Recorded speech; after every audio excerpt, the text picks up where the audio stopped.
Hi, this is Trevor from Making a Better Me. We took a little tour today, a little day trip to Burnt, Burntcoat Head Park. It's about an hour from Truro, and it's a place where the tide goes way out and you're able to walk on the ocean floor. Kind of neat. There's some islands that you can walk around. One that's close to the entrance, and there's one that's actually quite far off. They say not to go that far, although we did. I've got some cool video of some of the places we went and adventured. And yeah, so it was an interesting thing today. And just take a look at the other side of the sign at the entrance to the park so you can sort of see. They have, so I think it's also considered to be the site of the world's highest tides. And the sign there shows some of the points of interest along the way. But you know, kind of a fun little day trip if you've never been. Some interesting things to see, and get to walk on the ocean floor, and kind of cool. Hi, this is Trevor Gallant of Making a Better Me.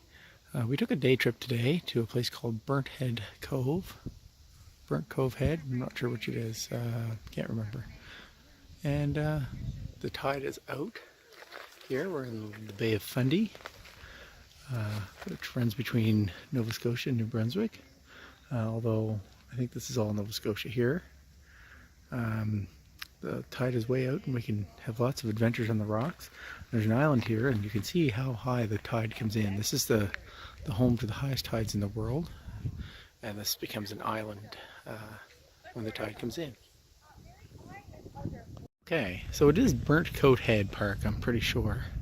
And I've come down closer to the water, and I just want you to see sort of, this is part of the water, and if you look there in the distance you'll see we're hitting the side of the land, and there's little islands and the shoreline. You can see a lot of erosion along the shoreline, especially underneath, and then I assume stuff crashes. There's some kind of a party or a large group of people on the beach there. They've got tables and everything else, and there's some beautiful colored chairs, and there's that big island I was standing close to at the first part of this video.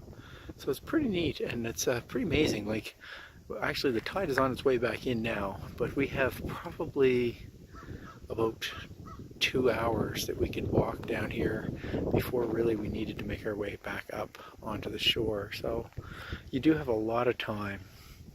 And I have Blur with me. Blur, say hi, bud. There's Blur. Blur!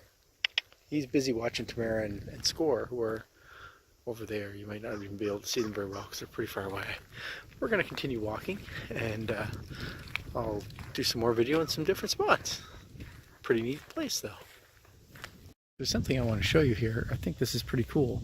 I'm standing on rock here. Again, I'm still close to the same spot, but you can see all those ripples of sand that are sitting on top of the rock. So the sand washes up and just forms into little piles, little ripple piles all along.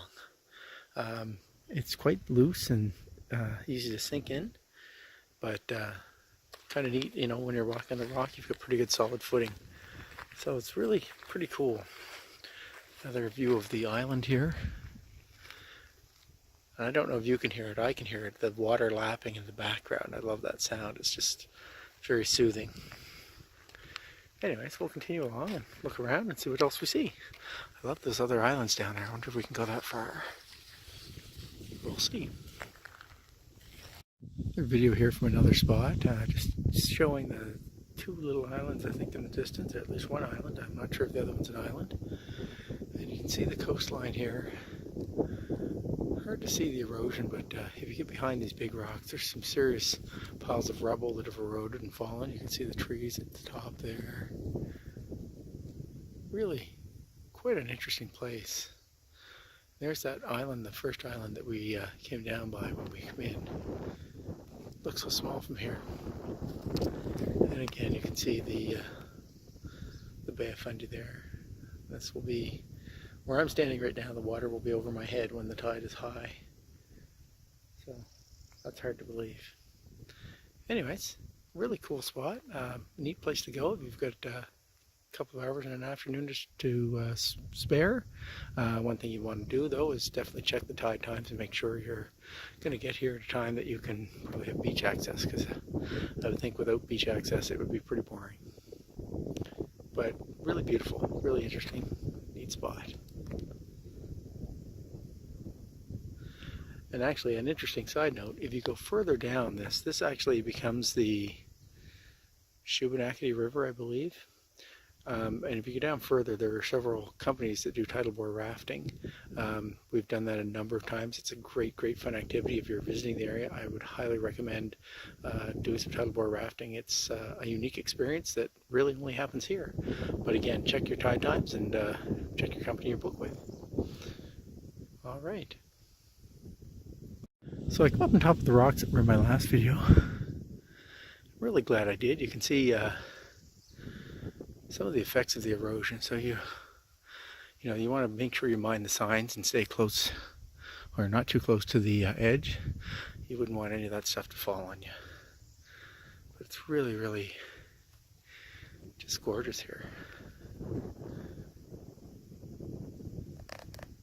Here we are at Burntcoat Head, and we've walked down to the far island, and we're actually at the back of the island here, and it's kind of cool here. You can see the water dripping from the rocks and this overhang. I don't know if they'll show up, the drips will show up in the video or not. I'm going to come in a little bit closer so you can see them, but yeah, I can see that in the screen, so hopefully it'll show up in the video. So yeah, it looks pretty cool. Looks pretty cool. So we're going to turn around and head back towards the other side now. And there's Jessica and Blur. This is our second trip to Burntcoat Head. I'm actually probably going to combine videos from this one and the last time I went. So you can see here the tide out. It is actually on its way back in now. So we're going to turn around and go back. I'll do some video from the other side of the island too, so you can see how far we've traveled. Alright. So we came around the back of the island here, and there's actually some grass here. Thought that was kind of neat. And if you look here, I'll show you the island. Ooh, pretty blue skies, beautiful. But the tide will be well up on that rock, probably close to where the trees and stuff stop. Same over here. It's pretty impressive. It's an amazingly high tide when the tide comes in. So just past the island, Jessica noticed this little waterfall, and that's Jessica and Blair there, and she wanted to come down and see it before we headed back. So there's the little tiny waterfall to run off stream from the edge of the river. So there's this really cool tree here hanging off the edge of the cliff. Probably within a year or so that will be down. So yeah, that's a little waterfall here. And to just give an idea, there's the island. This is the far island, not the island right at the entrance. So we're going to make our way back now. With really beautiful scenery here. A little jumpy there because I stumbled on some rocks. But yeah, beautiful. So we're walking back now towards the main island and the stairs that get us up. There's Blur.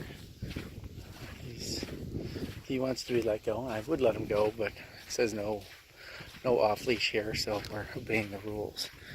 We can't even see the main island in the distance. It's actually around this bend. So that's probably about halfway to where we need to go, that corner there. And yeah, so we'll be back in plenty of time to get up the stairs.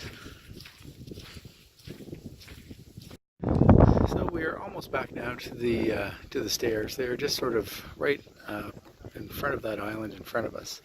There are a few people here. It's not nearly as busy as you would see at Hopewell Rocks in New Brunswick, but it's not quite as cool as Hopewell Rocks. But also the other thing that is an advantage here is that there's no cost to come here, whereas Hopewell Rocks has an admission, I believe it's $10 or something like that. So like I said, there are a few people around, but still a pretty neat place to see.